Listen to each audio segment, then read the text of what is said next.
Big Island prosecutors have indicted a 72-year-old man accused of murdering a woman more than 4 decades ago. Stephen Ray Simpson allegedly killed 26-year-old Valerie Warshay, a park ranger from California, in 1978 during a trip to Hawaii. Her body was later discovered at the Harry K. Brown Park in Kalapana. Simpson's currently being held on $250,000 bail and is scheduled to make his first court appearance tomorrow in this case. If convicted, he could face up to life in prison with the possibility of parole. Here in Oahu, a court turned down an appeal for a man convicted of nearly beating his ex-girlfriend to death in 2018. A jury found Christopher Kalani guilty in April 2021 of hitting his then-girlfriend's face with a hammer multiple times while high on methamphetamine. Kalani tried to challenge the verdict, saying he acted under the influence of extreme mental or emotional disturbance. But the court today denied the motion. Kalani will remain behind bars for life without the possibility of parole. Following up on the case in which a man is accused of murdering his mother in Eva Beach, a judge today confirmed bail for the suspect at $1 million. Josiah Garcia is accused of killing his mother, 46-year-old Moana Garcia.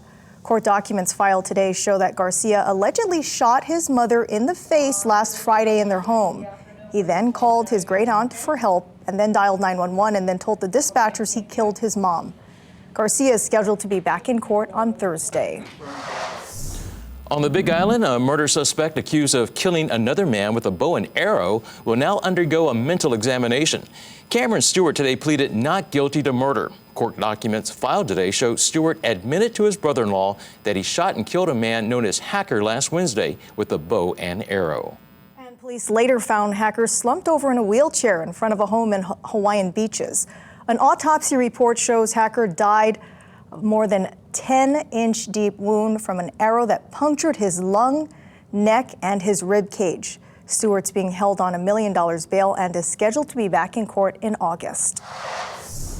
This is new tonight. Big Island police have identified the 58-year-old man killed in a motorcycle crash on the 4th of July. He's Malvin Reyes of Pepe'ekeo. The police report Reyes was driving on Mamalohoa Highway just before 9 o'clock in the morning near the 13 to 14 mile markers when he crossed the center line. He then sideswiped 2 vehicles before crashing into a third head-on. Reyes was taken to the hospital and was pronounced dead about 2.5 hours later. He was not wearing a helmet. The drivers in the other 3 vehicles were not injured. Reyes is the 21st person killed on Big Island roads so far this year, compared to 12 at the same time last year.